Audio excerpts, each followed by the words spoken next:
মুক্তিযুদ্ধের বাংলাদেশ স্মার্ট বাংলাদেশ অনুষ্ঠানে আপনাদের সবাইকে সাদর আমন্ত্রণ। প্রিয় দর্শক, ইমরান ফাহাদ তিনি নর্থ সাউথ ইউনিভার্সিটি থেকে পাশ করেছেন 2009 সালে।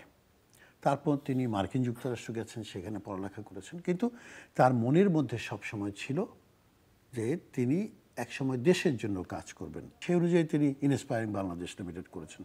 কি করে এইরকম একটি বড় আয়োজনের সাথে নিজেকে যুক্ত করলেন বা এটার উদ্যোক্তা হলেন? আমরা একটি যুদ্ধজয়ী জাতি এবং আমরা 9 মাসের যুদ্ধের পরে কিন্তু আমরা স্বাধীন বাংলাদেশ পেয়েছি।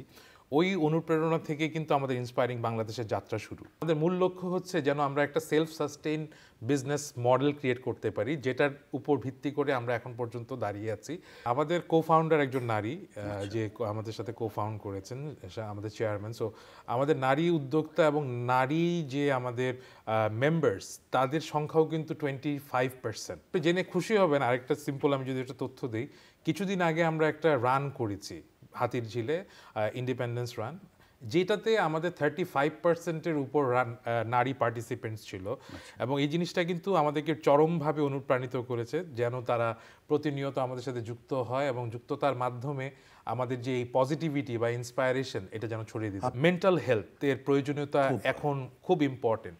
এবং আমাদের দেশে ঢাকায় আমাদের যে বিনোদনের মাধ্যমগুলো হয়ে গেছে খুব সীমিত। মনে করেন আপনি রেস্টুরেন্টে যাচ্ছেন, কফি খাচ্ছেন, বের হয়ে যাচ্ছেন।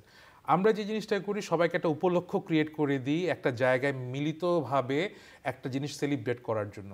আমরা কিন্তু 2020 সালের উদ্ভাবনী ফান্ড যেটাকে বলে, ওই ফান্ডটা কিন্তু আইসিটি ডিভিশন ওইখান থেকে কিন্তু আমরা পেয়েছি এবং এটার জন্য কিন্তু আমাদের নিজেদের অ্যাপ্লাই করতে হয়েছে। সো আমি তরুণদেরকে এই জিনিসটা নিয়ে সবসময় বলি যে অনেক ধরনের সুযোগ সুবিধা কিন্তু সবার জন্য অ্যাভেলেবেল আছে, এটা কিন্তু আপনার গ্র্যাব করতে হবে। Self sustained model of business আমরা গ্রো করতে পেরেছি এবং প্রতিদিন আমরা দেখছি এটার একটা সুফল, যেখানে আমাদের বাইরে থেকে বিভিন্ন ধরনের পার্টনার্সরা আমাদের সাথে যুক্ত হওয়ার জন্য রিকোয়েস্ট করছে এবং আমরা এটা সামনে আরও প্রপার ওয়েতে নিয়ে যাচ্ছি। এবং আপনি জেনে খুশি হবেন যে এই জিনিসটাকে আমরা মূল ফোকাস করছি, যেহেতু আমরা একটা সোশ্যাল ফিনটেক নেটওয়ার্ক, আমরা নিজস্ব পয়েন্টসের মাধ্যমে মনিটাইজ করার চেষ্টা করছি, যেটা হবে হচ্ছিল পরবর্তীতে সেন্ট্রাল ব্যাংক ডিজিটাল কারেন্সি নামে যে আমাদের যে মডিউলটা হবে, ওই ব্যবস্থার সাথে আমরা নিজেকে কমপ্লিমেন্ট করতে পারবো। আমাদের পরবর্তী প্রজন্মের জন্য কোনো প্ল্যাটফর্ম নাই।